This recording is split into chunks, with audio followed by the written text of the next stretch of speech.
So we had a few listings at the time, two of which were for my neighbors and one of their family members. And their goal was to sell both those homes so that they could purchase this beautiful piece of property closer to where they were originally from, out in farm country. So it's really three deals up in the air in the midst of one of the most difficult to predict times, certainly in my career. And I seriously remember wondering myself if I had sold my last listing for the next year or two, like who knew during that time. So it was a weird position because, you're trying to keep calm for everybody that you're talking to daily, but you're sort of freaking out yourself. So anyway, that said, one of the mantras in my family was always, you never get too high and you never get too low.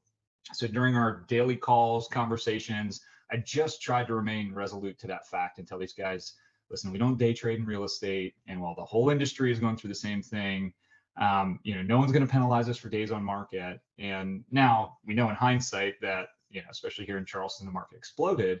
But during that time, it was tough. And I'm kind of, I guess, just proud of offering that guidance because during that time while we were representing them, it allowed them to take a pretty significant chunk of equity out of two homes and live out a bit of their family dream. And I think had we panicked, I don't anticipate that property they were under contract and moving to would have been there very long.